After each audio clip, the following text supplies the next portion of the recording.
Welcome to I Know a Guy Bicycles Hanging Out with a Guy. Hi, I'm Justin, the guy. So today what we're going to be looking at is a little bit of a project bike. When I saw this and I purchased it, I knew there are some things I already want to do to this bike. Um, so it's kind of like one of those about a fixer-upper, now what type of situations. But this is not going to be as serious. This is going to just to show you what I'm going to do to this particular guy. So looking at the Le Mans bike here, the Buenos Aires, obviously it has a lot of non-spec parts from the manufacturer, from the original build, which is fine. A lot of bikes, over the years get retroed to the customized to the rider. I just wanted to highlight this particular one because this one's been converted to more of a hybrid style with a straight bar with cantilever brakes instead of the drop brakes, and different shifters and so forth. This is an option for a lot of those have a road bike, but they don't want to be in the drop bar position anymore. They want to be a little bit higher up. That gives you those opportunities. Things to think about if you're gonna do this to your current road bike is you got to make sure that your shifting mechanism is gonna match the componentry for road.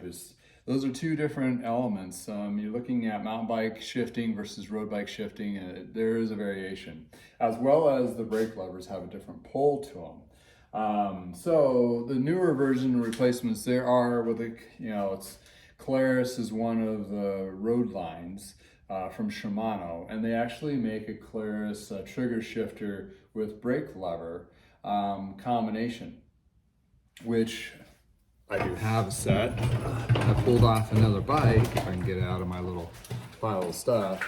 So about a year ago back, I had this guy, which is actually Claris Attagra shifters. And Attagra shifters are a road model, but they are actually for a straight bar.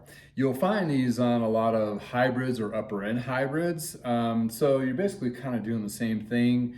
The limitations though to that, well, a benefit, you're still keeping it the road properties. So you're faster on pavement, less roll resistance, that kind of thing. But you're still limited to doing a wider tire, where a hybrid bike has a wider tire for more of like the gravel type perspective, that kind of thing.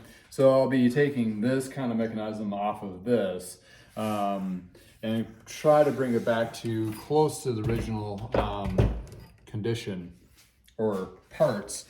So in order to do that, when I saw this bike, it's like, okay, in the back of my mind, I know how many parts and what kind of parts I do have. So first, I gotta convert this over to a drop bar, back to a drop bar. I have a nice lightweight carbon bar I'm gonna throw on there. Also, I'm gonna switch it to, instead of the 26.6, which is your older school bar size, to a 31.8.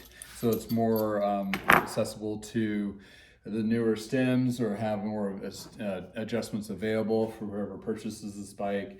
This one has a big cushy saddle with little bumpers underneath. I'm just gonna throw on a standard Bontrager Select saddle that I had, which is in really good condition.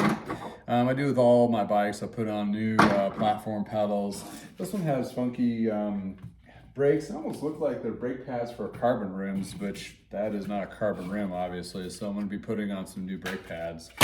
And last but not least, before I even jump into this, it might be parts later, I found myself a nice set of Ultegra shifters, brake levers, which still work, which matches vintage. So it's going to be pretty much matchy-matchy from the shifters, pretty close to what was on there originally.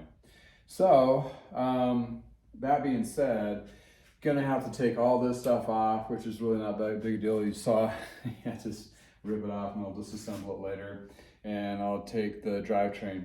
This wheel set, it was not the original wheel set that was on there. This is a little bit of I would say probably a slight upgrade, if equal to what was originally on there from the, I think they had Bontrager Select wheels with a pair spoke system.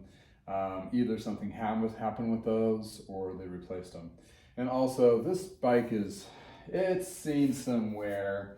a lot of scratches and so forth. So I'm going to be doing my detail magic and see if I can get a lot of those scratches to kind of buff out and bring this back to more, or bring to what it originally looked like after all these years. So yeah, it's seen some time, seen some models. I checked the carbon, it seems to be pretty good shape.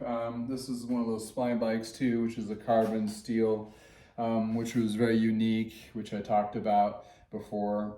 I'll have a Le Mans series verbiage too. But yeah, this is actually a pretty cool bike to get back to its original road state. And it's a 55, so fits in that little smaller spectrum, which I currently have a couple splines that are bigger, so this kind of fits my inventory just wonderfully. So without further ado, I'm going to tear into this and convert it to your standard road. Well, hopefully I'll get all this thing cleaned up and everything, and I'll shoot another video to pair with this one to see what the after effects or what I come across. So thank you for spending some time with me, and we'll hope to see you soon.